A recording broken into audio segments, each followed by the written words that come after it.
नमस्कार जंटी में स्वागत आपका। मैं हूं योगेंद्र। आप देख रहे हैं हमारी विशेष पेशकश सियासी रण 2024 और हम बात करेंगे अंतिम पड़ाव की।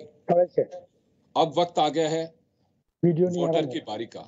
अब तक लुभाने की कोशिश की मतदाता को प्रत्याशियों ने, पार्टी के नेताओं ने।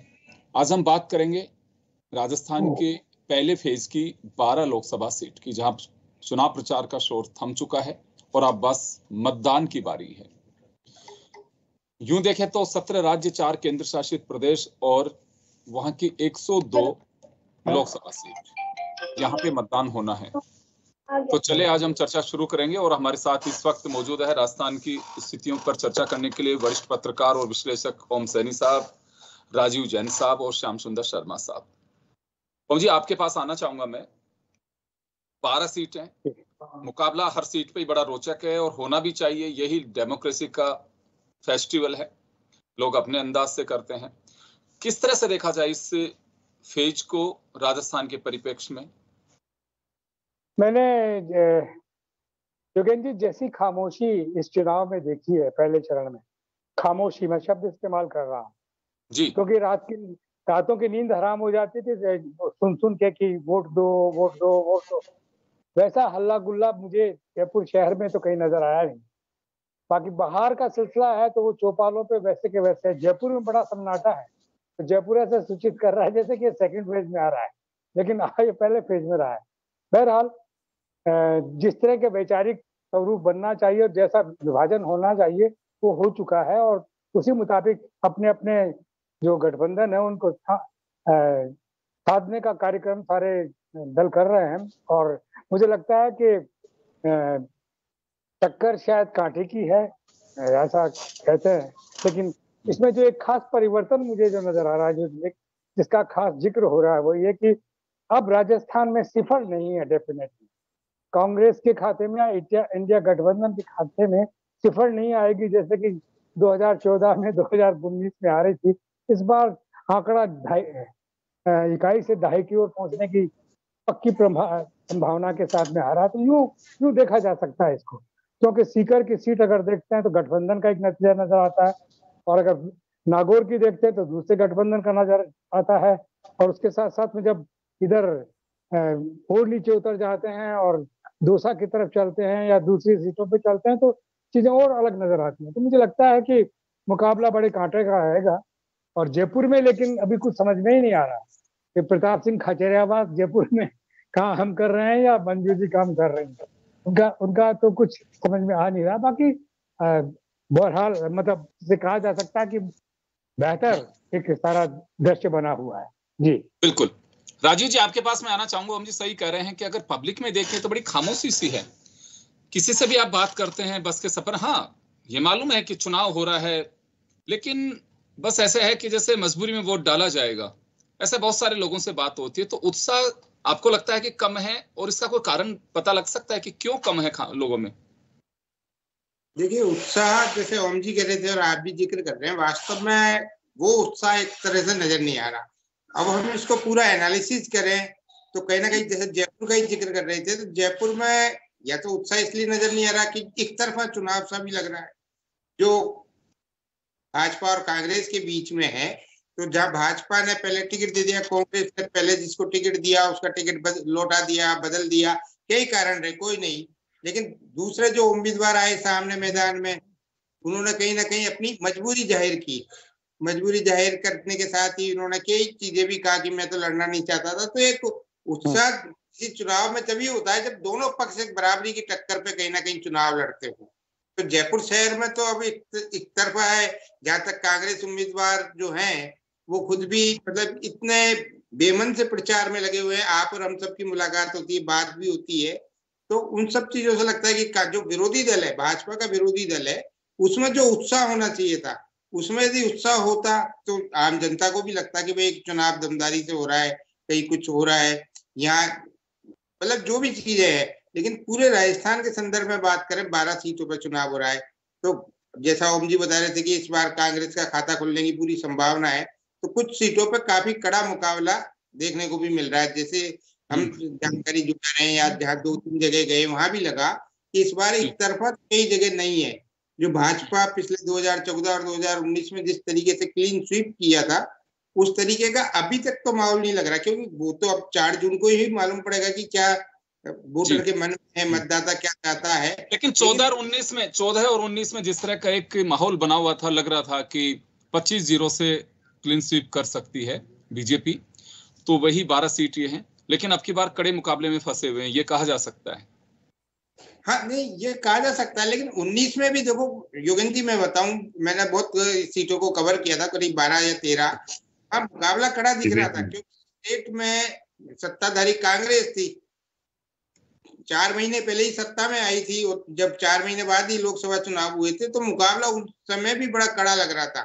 लेकिन नतीजे आए, वो सबने सबको चौंका दिया उन नतीजों ने। लेकिन इस बार भी ऐसा मतलब महसूस, जो भाजपा ने एक परसेप्शन जो बनाया 400 पार कि पूरे 25 लाएंगे, आज हम कहीं भी जाए सब ये पूछते हैं कि यार इस बार तो मुश्किल है 25 आना। एक जन चर्चा में ये बात तो रहती है जिस तरीके से। बिल्कुल बिल्कुल। लेकिन एक बात मैं जरूर आपको बताना चाहूंगा, क्योंकि हम चर्चा खामोशी की मतदाता की कर रहे हैं, राजधानी जयपुर की। आप अर्बन में कहीं चले जाइए, आप शेखावाटी खासकर इस वक्त मैं कहूं कि इस सियासी महासमर की सबसे बड़ा डेस्टिनेशन बना हुआ है। किसी भी लोकसभा सीट पे चले जाए, जिसमें सबसे हॉट तो हनुमान बेनीवाल और ज्योति मिर्धा है। हर तरह से उनके मंच भी हॉट बने हुए हैं, उनकी बोली भाषा भी हॉट बनी हुई थी पूरे इलेक्शन कैंपेन में, आप देखिए, और उनकी सभाएं भी इसी तरह से थी। और सबसे रोचक बात, मैं नागौर गया वहां पे, तो जब मतदाता से बात की, हनुमान बेनीवाल जब सभा संबोधित कर रहे थे तो युवाओं की जबरदस्त भीड़, और हनुमान बेनीवाल के लिए हुटिंग कर रहे, रात को मोबाइल से टॉर्च जला करके दिखा रहे। मैंने कुछ लोगों से पूछा, मैं कहा जी क्या रहेगा यहाँ की, देखो साहब अभी तो तमाशा और जारी रहेगा और कुछ नहीं कह सकते अभी। तो मैं कहा आप लोग किसके साथ हैं? बोला हम तो मजे ले रहे हैं, ज्योति जी के गया मैं। तो ज्योति जी कुछ भावुक भी हुई वहां पे, और इसी तरह का नजारा वहां। लेकिन मतदाता ये नहीं कह रहा था कि हम ज्योति के पक्ष में सभा सुनने आए और उसी के मतदाता हैं, वो भी खारिज करते हैं। तो बड़ा रोचक मुकाबला है। और 2 सीट ये हनुमान बेनीवाल वर्सेस ज्योति मिर्धा, सिंबल बदले हैं, लेकिन पिछली बार हनुमान बेनीवाल गठबंधन में थे, ज्योति हाथ के सिंबल से चुनाव लड़ रही थी। इस बार ज्योति कमल के फूल से हैं, वही अपने सिंबल से चुनाव लड़ रहे हैं। दूसरी तरफ राहुल कसवा बीजेपी से थे, दोनों चुनाव जीते, अब की बार हाथ के साथ हैं। लेकिन तो श्याम जी आपके पास आना चाहूंगा, खामोशी की बात हो रही है, राजधानी जयपुर में हम लोग बैठे हैं, बात सही है कि कैपिटल से जिस तरह की सियासी चर्चाएं निकलनी चाहिए केवल सियासी गलियारों और पार्टी कार्यालयों तक सीमित हैं। आप किसी गली मोहल्ले में आप चले जाइए, पहले हम सुनते थे मॉर्निंग वॉक पे आप कहीं जाएंगे तो वही चर्चा, पान की दुकान पे शाम को चुनाव से पहले सरकार बना देते थे और कैबिनेट भी बना देते थे लोग वहीं खड़े खड़े। लेकिन वो चर्चाएं गौण हैं अब। ये बात जयपुर में है कि दूसरी जगह भी ऐसे हालात है? देखिए योगेंद्र जी, ये लोकसभा का चुनाव है, विधानसभा के चुनाव और लोकसभा के चुनाव में अंतर होता है। 25 सीटों पे चुनाव हो रहा है, वहां 200 सीटों पे चुनाव होता था। वहां कैंडिडेटों की संख्या ज्यादा होती थी, वहां समर्थक ज्यादा होते थे। अब समर्थकों में अंतर हो गया है। जिस प्रकार का माहौल, अब देखिए आपने सही कहा कि अभी जयपुर में तो कोई जिस तरह के दोनों ही उम्मीदवार इस तरह के हैं कि वो तो पार्टी के भरोसे हैं, कुछ पार्टी करेगी तो ठीक है, नहीं तो हम तो चुनाव लड़ रहे हैं, खाली हमको तो एहसान कर रहे हैं पार्टी के ऊपर कि भाई मंजू जी को टिकट दे दिया तो मंजू जी बनी गई। जिस तरह से उनको ये नहीं है इच्छुकता कि भाई मेरे को चुनाव लड़ने के लिए कुछ करना चाहिए और मैं चुनाव लड़ रहा हूं तो मैं जीतूंगा तो मेरे क्या स्थिति बनेगी, करना क्या चाहिए श्याम जी? देखिए चुनाव तो दोनों ही मजबूती से लड़ रहे हैं, नहीं पार्टी के भरोसे लड़ रहे हैं, कोई मजबूती नहीं है। कोई जिस तरह से थैलियां खुलती थी, पैसा खुलता था, पैसा व्यवस्था वादी होती थी, वो नहीं है। वो तो दोनों के दोनों है, एक तो पैसा इकट्ठा करने में लगा, सोशल मीडिया का जमाना, को वीडियो वायरल कर दे तो वो भी तो डर है। देखिएगा मैं तो बता रहा हूँ, नहीं जो चुनाव में जो अपेक्षाएं होती थी, जो व्यक्ति खड़ा होता था, ये सुनील शर्मा, और अगर आप मौजूदा सांसद को टिकट दे देते, चुनाव में रंगत आ जाती, अलग तरह की चीजें हो जाती, क्योंकि वहां पर पैसा सड़कों पर दिखता और इवेंट मैनेजमेंट सामने आता। वो नहीं है। वो मंजू जी मेरी पैसे ही नहीं है मेरे पास, तो पार्टी करेगी जो कुछ करेगी। और धारी वो देखिए प्रताप सिंह खाचर वो तो कह ही रहा है कि पैसे है ही नहीं, पैसे लाओ, पैसे दो, पैसे दो। अशोक जी कल मिलके गए, कल पे एक बैठक कर दी, पैसे लाओ साहब, क्योंकि व्यवस्था करनी पड़ेगी अब 19 तारीख को एजेंट बैठाने के लिए, और उनके लिए पैसे नहीं है मेरे पास। तो ये देखिए, ये चुनाव ही अलग तरह का हो गया। अब आप चुनाव राहुल कस्बा की बात करें, चुनाव वहां पर इसलिए है क्योंकि उस राहुल कस्बा की खुद की स्थिति पैसा भी है उसके पास और खुद की स्थिति जुड़ी भी है, और कांग्रेस के लोगों को जोड़ने के लिए उसे बहुत कुछ करना पड़ रहा है। अब देखिए और झाझरिया तो देखिएगा सरकार के भरोसे चुनाव लड़ रहा है, वो चुनाव नहीं लड़ रहा, वो चुनाव तो देखिएगा इसलिए लड़ रहा है कि सरकार ने मुझे खड़ा कर दिया, उसको कोई ज्यादा दिक्कत नहीं आ रही। दिक्कत तो राहुल कसबा को, क्योंकि उसके परिवार का बहुत कुछ है, वो 10 करोड़ 5 करोड़ लगाने में कोई दिक्कत नहीं देगा, क्योंकि उसको पता है कि मेरी तो सब कुछ इसी पर निर्भर है। तो इसलिए रोचक इसलिए लग रहा है चोरू का लेकिन चुनाव। श्याम जी 4-5 करोड़ रुपए तो लगा नहीं सकते ना, नहीं, लिमिट जो है उससे क्रॉस तो कर ही नहीं सकते। 50 करोड़ रुपया लग रहा है, लिमिट चाहे कुछ भी हो, लिमिट कौन दिखाता है आपको? आप तो पैसा खर्च करने के लिए लिमिट थोड़ी दिखानी होती, वो तो वही अकाउंट पे तो वही दिखाने हैं आपको। आप शाम को कभी किसी के कार्यालय में जाके देखो, यहाँ तो नहीं, गाँव के कार्यालय में जो होता है, देखिए सीकर वीकर की तरफ सब पर्ची लेने के लिए तैयार रहते हैं। पेट्रोल की पर्ची चाहिए, दारू की पर्ची चाहिए, पता नहीं किस किस चीजों की पर्ची, खाने की पर्ची, बहुत सारी पर्ची। आप तो गाँव में गए हो, देखा होगा, स्थिति अलग तरह की है, जहां पर कि कैंडिडेट खुद सक्षम है और बांटता है। क्योंकि विधानसभा, देखिए लोकसभा में तो बड़ा एरिया होता है, इसलिए हर एक जगह 11 लाख 15 लाख 20 लाख ऐसे है। तो अब देखिएगा, मैं फिर नागौर की बात कर रहा हूँ, सीकर की बात कर रहा हूँ, दौसा की बात कर रहा हूँ। दौसा का चुनाव अलग, कब किस तरह का रिजल्ट देगा, ये सब ऐसे चुनाव है। और श्याम जी, देखिएगा मैं ईमानदारी, एक बार आपसे को मैं सेकंड फेज में लूंगा मैं आपको इधर, क्योंकि अपन 12 सीट पे चर्चा कर रहे हैं। मैं शेखावाटी, जयपुर की हमने चर्चा की, मैं शेखावाटी पे जानना चाहूंगा अभी आपसे, चारों जो सीट हैं उनको लेके। देखिए शेखावाटी का चुनाव सबसे रोचक चुनाव है, और समझौते वाला भी चुनाव है। और समझौता ऐसे टाइम में किया, आपने समझौता किया, किसी को पता नहीं पड़ा। आप समझौता करने के लिए आपको टाइमिंग देना चाहिए था। ये समझौता अगर जाते जाते समझौता करो, क्यों करो समझौता भाई? समझौता करना तो महीने भर पहले तय कर लेते, तो आपके कम से कम वो जो समझौते का लाभ मिलना चाहिए था वो नहीं मिल रहा। अब आप देखिएगा, हाथी फिर चला गया, कहाँ चला गया? शिवसेना में चला गया, सिंधे के पास चला गया। उनको पता था कि बीजेपी अपने पास लेगी तो आरोप लगेगा कि जो कांग्रेस करती थी वो बीजेपी कर रही है, इसलिए शिंदे साहब आप ले लो, क्योंकि समर्थन तो हमारा ही करेंगे दोनों के दोनों। इसलिए धौलपुर की स्थिति क्या होगी आप देख लीजिए, जो मैं कह रहा हूँ जो स्थिति है। और आपके देखिएगा दूसरा वाला मनोज न्यागली है, वो देखिए चूरू सीट पे प्रभावित करेगा। तो बैक सपोर्ट से किस तरह से हम जीता जा सकता है चुनाव, किस तरह से उसको एन वक्त पर डैमेज किया जा सकता है, ये कुछ होता है राजनीति में, जो जी, कुछ करना होता है वो हो रहा चलिए है। कोशिश की है बीजेपी ने सब कुछ जमाने की, आप ये कहना चाह रहे हैं। तो मैं रुक करना चाहूंगा अब एक बार ओम जी का। ओम जी, बात शेखावाटी की जाए तो शेखावाटी के स्थिति को लेकर के अगर हम चर्चा करें तो चारों सीट को मैं थोड़ा संक्षिप्त में चाहूंगा कि इस बार ये कहा जा सकता है कि वाकई ये महासमर है वहां का। योगेन जी, पहली बार 14 के और 19 के बाद में चुनाव हो रहा है, और चुनाव वैचारिक रूप से विभाजित है। एक तरफ इंडिया गठबंधन है जिसका वो अपने दमखम से लगे हैं। शेखावाटी में जाट कम्युनिटी है जिन्होंने क्या कहते हैं, राजशाही को और सामंतशाही को झेला है। उन लोगों की ताजे हैं वो यादें, और यादें ताजा हो गई। तो उस तरीके से ओला के साथ में भी जुड़े हुए हैं, उसी तरीके से वो अमराराम के साथ में भी जुड़े हैं, और वो ही एक प्रभावशाली सिलसिला बन रहा है। और नागौर में भी वही बात है कि नौजवान जो आदमी है, खासतौर से जाट समुदाय का, वो नहीं चाहता कि ये जो रिवायत चली आ रही है, नाथुराम मिर्जा या रामदास मिर्जा जब थे तो बात अलग थी। अब जब नाथुराम मिर्जा और रामदास मिर्जा नहीं है तो चीजें बिखर गई हैं। सारा वहाँ के जो जितने भी ट्रेड यूनियन बने हुए हैं, चाहे वो ट्रक यूनियन हो, चाहे वो पत्थर खोदने वाले हों, उन सबके संगठन हनुमान बेनीवाल के पास में है। तो उसके साथ में वो वोट बैंक है। तो ज्योति मिर्जा वहाँ ये जमानत भी बचा पाएगी नहीं पाएगी, मुझे लग रहा है, इतना स्ट्रॉन्ग वो है। तो साथ साथ नजर आ रहा है सारा कुछ, वो नहीं है उस तरीके से। नहीं। मतलब आप नोट कीजिएगा, जब अगर नहीं हो जाएगा तो हो जाएगा, लेकिन ऐसा लग रहा है मुझे, उनको लग रहा है कि अंदर भीतर घात ना हो जाए। एक शब्द इस्तेमाल कर रहे हैं कि जो मेरे को आश्वासन दे रहे हैं वही कहीं उधर नहीं चले जाएं, क्योंकि नाते रिश्तेदार तो हैं। लेकिन ये निश्चित रूप से कि ये जो हनुमान बेनीवाल है, ये नया नेतृत्व है जाटों का उस इलाके में उभरते हुए, और उन्होंने परिणाम दिए हैं।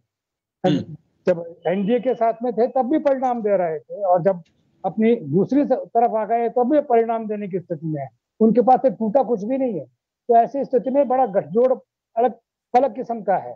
लेकिन ये सब वैचारिक वो है सारा, ऐसा नहीं है कि हवा में कि मतलब कहें पेट्रोल कहाँ से मिलेगा, दारू कहाँ से मिलेगी। This is all nonsense. ये बातें तो होती है भाई, जब चुनाव होता है तो सब होती है, लेकिन ये नहीं है। जुड़ने का सिलसिला वैचारिक है।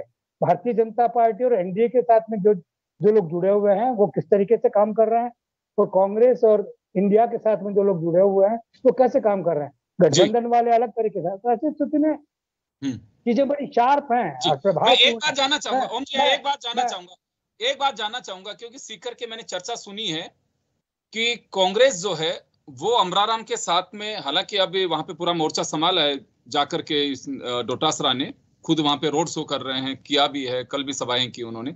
तो क्या लगता है आपको कि भीतरी घात की कहीं आशंका तो नहीं है? चलिए ज्योति मिर्दा का तो आपने कहा, लेकिन और जगह तो नहीं होगा ऐसा? बड़ा जीरो है, इससे बड़ा झूठ नहीं हो सकता क्योंकि उसके साथ में कोई घात हो रहा है।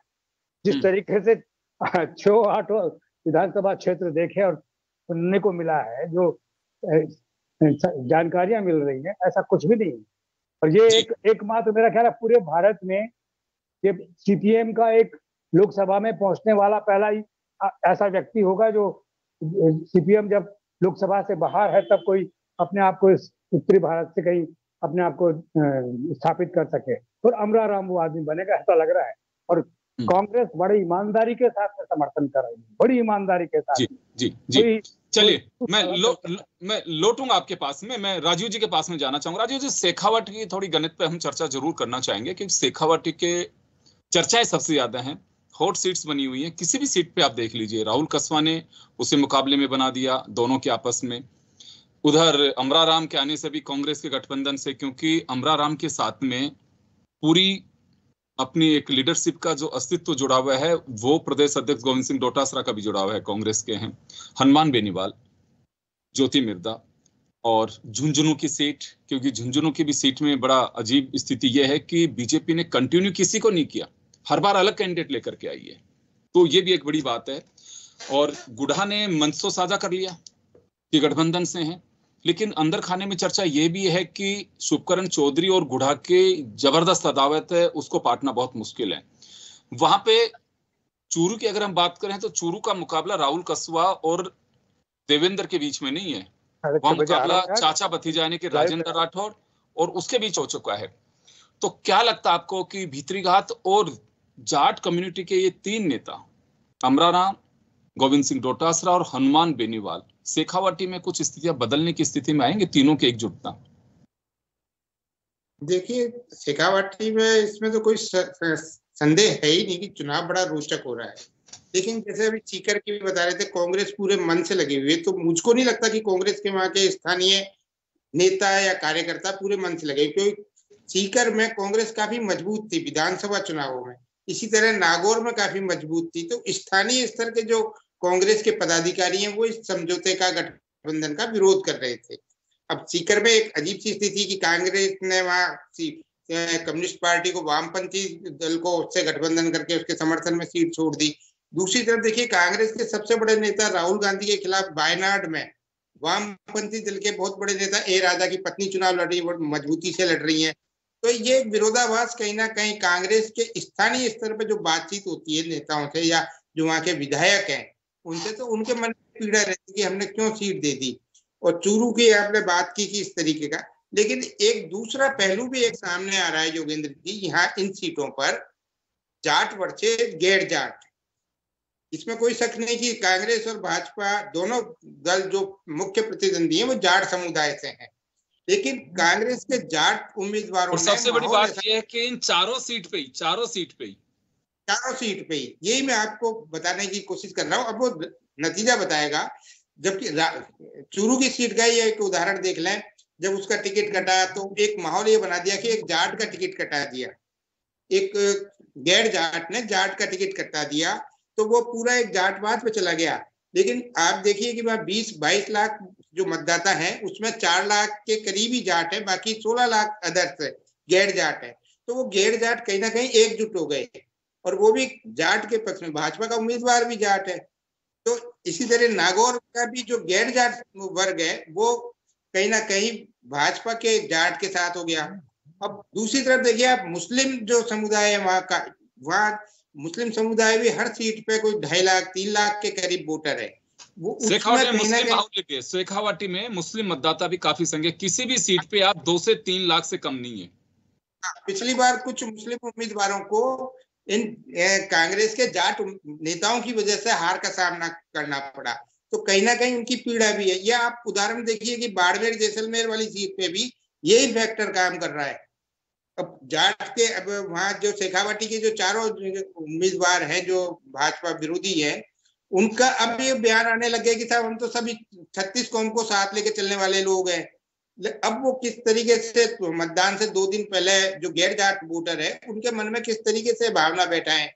ये ठीक है, पार्टी के अपने वोट बंधे रहते हैं, गैर जाट जाट जो अपनी अपनी पार्टियों के, वो तो एक जो सर्वे और एक आंकड़े के हिसाब से हर क्षेत्र में 30% दोनों पार्टियों के एक स्थायी वोटर है, वो इधर से उधर बदलते नहीं है। 30% वोटर कांग्रेस के भी है, 30% भाजपा के भी है, बाकी जो वोटर है।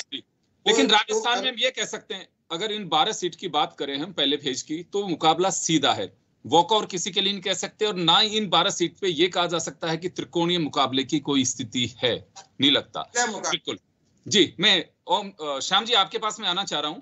मैं 2 हॉट सीट, जयपुर ग्रामीण जहां से राव राजेंद्र सिंह लड़ रहे हैं चुनाव, क्योंकि पहले वो उपाध्यक्ष थे, और दूसरी अलवर सीट जो मुझे लगता है कि राजस्थान के नहीं, हिंदुस्तान के कदावर नेता हैं और कैबिनेट मंत्री हैं भूपेंद्र यादव।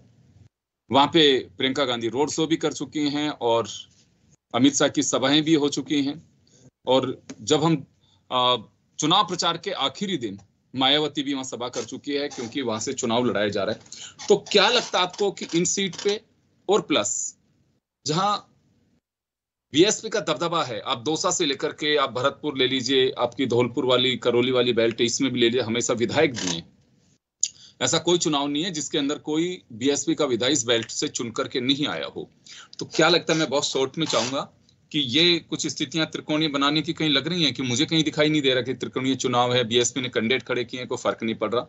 लेकिन यहाँ एक चीज, सचिन पायलट की जरूर यहाँ पे एक उनके लिए एक अस्तित्व का सवाल होगा, या फिर उनके लिए एक प्रेस्टीज इश्यू होगा। अनिल चोपड़ा उनका कैंडिडेट है, ललित यादव खुद कह चुके हैं कि भाई सचिन पायलट के आशीर्वाद से टिकट मिला है, मुरारी मीणा उनका कैंडिडेट है। तो ये जो सीटें हैं, इन पे सचिन का प्रभाव और स्थिति की लेकर के हम चर्चा करें। ये जयपुर ग्रामीण की बात करें तो जो कांग्रेस के लोग थे वो सब भाजपा में चले गए।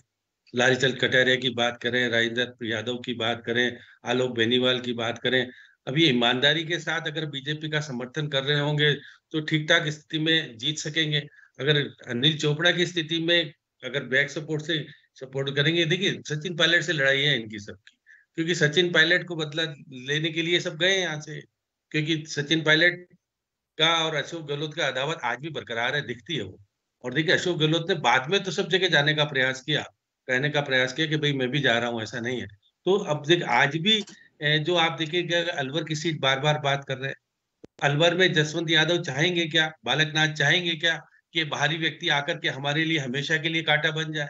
अब ये कांटे को चुभन को दूर करने के लिए बहुत सारी चीजें अंदर से हो रही है। आप देखिएगा वो व्यक्ति जो एमएलए बना और उसके बाद 3 महीने बाद ही आप दूसरा चुनाव लड़ रहा है, और देखिए अच्छे चुनाव लड़ रहा है, और उसको लोकलाइज तरीके से उसको समर्थन भी ठीक ठाक मिल रहा है जिस तरह से मिलना चाहिए। अब वो केंद्रीय मंत्री होने के बाद गली गली में घूम करके कह रहे हैं कि मुझे बना दो, मैं मोदी जी की सारी योजना आपको लाके दे दूंगा। ये सब कहना पड़ रहा है, क्यों कहना पड़ रहा है कि आपने तो एलिवेटेड रोड का वहां पर आश्वासन दिया था। आपका ये कहना है कि चाहे राव राजेंद्र सिंह हो चाहे भूपेंद्र यादव हो, मुकाबले में फंसे हुए हैं, कड़ा मुकाबला ये माना जा सकता है। मैं तो कह रहा हूँ कि जो जीरो वाला कहते हैं कि 25 की 25 सीटें नहीं जीतेंगे, ये पहला चरण ऐसा होगा जब 3 सीटें 4 सीटें ऐसी है जहां फंसी हुई है। अब किसको मिलेगी, अब देखिए मार्जिन पे बहुत कम स्थिति आ जाएगी निकल करके सामने। और धौलपुर, और देखिए धौलपुर और भरतपुर की एक बात यह कि जो अब कह रहे हैं कि हमने कैबिनेट की बैठक करके हमने ओबीसी कमीशन को रिपोर्ट दे देंगे, जाट नाराज है, जाट किधर जाएगा, अब उधर फैसला हो जाएगा। इसलिए निश्चित रूप से विश्वेंद्र सिंह ईमानदारी के साथ भरतपुर वाली के साथ सहयोग करेगा तो भरत वाली निकल के जा सकती है, ऐसा कोई बड़ी बात नहीं है। जिस प्रकार भजनलाल, ओम जी के पास में जाना चाहूंगा। ओम जी, मैं इस कड़ी को आगे बढ़ाऊंगा। जाट आरक्षण का मुद्दा है, विश्वेंद्र सिंह पूरी तरह से दोनों सीट पे जोर शोर से लगे हुए भी हैं। क्या लगता है आपको कि यहाँ जाटों की नाराजगी बीजेपी के लिए भारी पड़ सकती है ब्रज क्षेत्र में? गई साहब, ये सीट तो भरतपुर वाली सीट तो जाटों के नाम पर गई। वो आरक्षण के वाले गंगा जल उठा उठा के सारी बातें कर रहे हैं, जिस तरह का दृश्य बना हो उसमें नहीं है। आप ये देखिए, वैचारिक रूप से देखिए, ये सब तो गठबंधन तो होते रहता है और ये नीचे की बातें भी होती रहती है, लेकिन वैचारिक रूप से जो डिवीजन हुआ है वो बड़ा इफेक्टिव है। जैसे जयपुर रूरल की सीट है, जैसे अलवर वाली सीट है, वैचारिक डिवीजन के नतीजे हैं। ये इनका सोचना है कि वो सचिन पायलट का आदमी है, इसका आदमी है, तो कांग्रेस का और इंडिया गठबंधन का आदमी है, और उसको जिताने में सारे लोग, जिनकी वैचारिक ऑनेस्टी जिन लोगों में है और जो लोग अपने दल को आगे बढ़ाना चाहते हैं, तो मैं समझता हूँ कि इस 12 वाली उसके अंदर कम से कम मिनिमम 6 सीट ऐसी है जो कांग्रेस को और इंडिया गठबंधन को हासिल होगी। आप चाहें तो इस पर डिटेल बात की जा सकती है, लेकिन वो अलग एक वक्त की जरूरत। बिल्कुल बिल्कुल। चलिए, मैं राजीव जी एक आखिरी सवाल आपसे लूंगा। इस बार सचिन पायलट को इन 12 सीट पे काफी तरजीह दी गई है। उनके अपने जो कैंडिडेट हैं जिनके लिए सपोर्ट कर रहे हैं, वो सचिन पायलट दौसा में तो ये कह चुके हैं, अगर मुझे आगे बढ़ाना है तो मुरारी को आगे बढ़ाना होगा। गुजर, क्योंकि आप 2018 का चुनाव का उदाहरण ले लीजिए, इस बेल्ट ने ताल ठोक के कांग्रेस की झोली भरी थी, तो अभी क्या लगता है आपको कि गुजर सचिन पायलट के इस कहने के साथ में जुड़ पाएंगे, क्योंकि गुजर निर्णायक मतदाता है इधर? देखिए, निश्चित रूप से गुजरों में इसको हम नकार भी नहीं सकते कि सचिन पायलट का अच्छा प्रभाव है गुजर समाज पर। वो उसके अब ये चुनाव क्या राष्ट्रीय स्तर पे का हो रहा है जी। अब सचिन पायलट के कहने पे कितना क्या है। अब जैसे मुरारी मीणा, ये माना जाता है कि सचिन पायलट के जब एक क्राइसिस हुआ था राजस्थान में, अशोक गहलोत वर्सेस सचिन पायलट, तो मुरारी मीणा सचिन पायलट के साथ रहा था। तो मुरारी मीणा के प्रति एक कहीं नरम रवैया भी गुजरों का रह सकता है। लेकिन आप धौलपुर करोड़ वाली सीट पे जाए, भजनलाल जाटव जहाँ कांग्रेस के उम्मीदवार है, उसके प्रति गुजरों का इतना शौक नहीं है। भजनलाल जाटव ने पाला बदल लिया था, वो अशोक गहलोत कैंप में चले गए थे, तो इस कारण उस बेल्ट का गुजर भजनलाल जाटव के साथ कतई नहीं आएगा, चाहे सचिन पायलट कितना ही कह दे, क्योंकि वो एक कहीं ना कहीं वैचारिक भी लड़ाई, जो पार्टी के अंदर वाली वैचारिक लड़ाई है, उसमें वहां का गुजर ये मान के चलता है कि जो पायलट के साथ एमएलए रहे थे या जो उम्मीदवार हैं उन्हीं के साथ वो जाएगा। जो पायलट के खिलाफ गए थे तो उनके साथ वो संभवतः नहीं जाएगा। तो ये स्थिति उस इलाके में बनेगी। जी आप कुछ कह रहे थे? नहीं, बस मैं यही जानना चाह रहा था कि वहां की स्थिति को लेकर के कि क्या गुजर इस बार, लेकिन बात सही है कि कहना बहुत मुश्किल होगा। ये देश का चुनाव है, आम चुनाव है, हर हम देख चुके हैं कि राज्य में सरकार कुछ और होती है, केंद्र के चुनाव में स्थितियां कुछ अलग बन जाती है, लेकिन इस बार चुनाव काफी रोचक है। ये कहना तो बहुत मुश्किल होगा कि क्या स्थितियां बनेंगी, लेकिन इतना जरूर होगा कि चुनाव का मुकाबला बहुत रोचक और मुकाबले वाला चुनाव कहा जा सकता है इन 12 सीट पे।